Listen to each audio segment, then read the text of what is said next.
for your request. I couldn't ask for more. So let's see. I do want to talk a little bit about the ecology of medical care.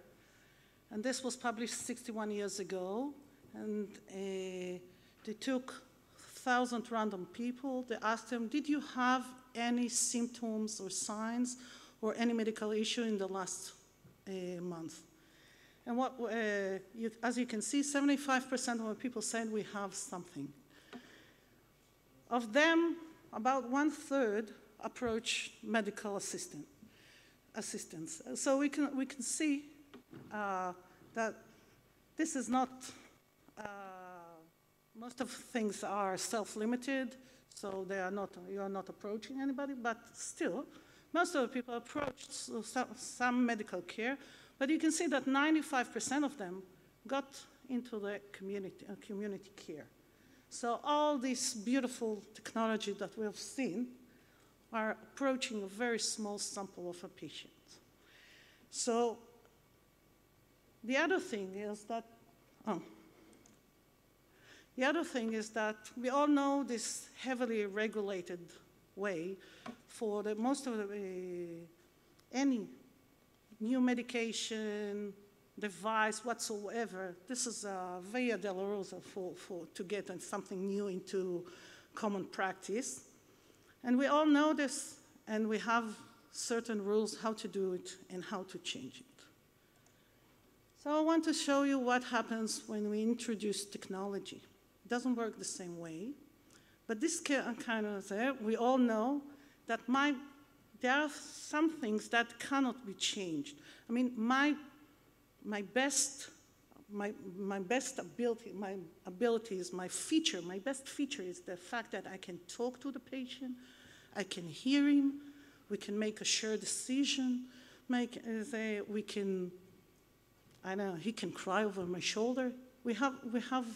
This is the things that I'm doing regularly. And everybody says, let's take all the bureaucracy out of your daily life, and you say you can text the physician for whatsoever. I need a prescription, I need a sick leave, things like that. And we'll have more time to sit with the patient and to talk with the patient. I mean, this is a brilliant idea and a wonderful, and this is a very simple technology, and all the HMOs in Israel implanted this technology, and you can text your physician and ask for whatever you want. So,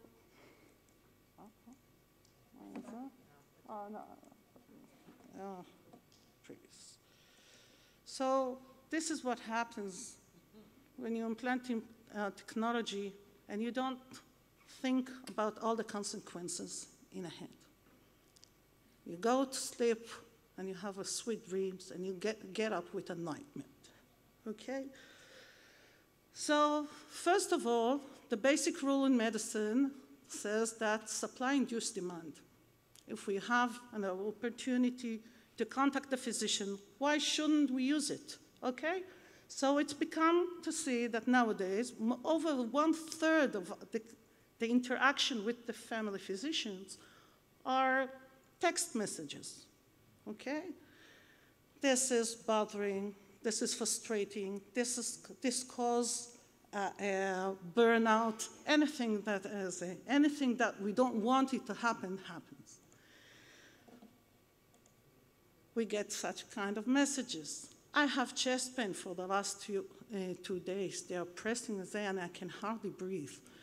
Would you send me to do whatsoever? I mean, instead of coming to my office and having whatever you need, or maybe send you to the ER, you send me a text message in the middle of the night. Do you think I can see it in the middle of the night?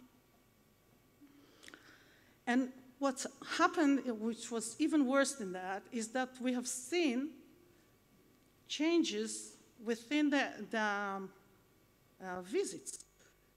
We see more and more younger patient visits and less older patient visits. Why is that? I mean, this happens mainly because the technology gap. Younger patients, tick, tick, tick, tick, tick, tick, tick, they send to the physician whatever they want. And they can have an appointment through the internet, they can do whatever they want. We don't have it with our older patients, and we have seen that they get less and less time of our time. Those who need us most get us less and less.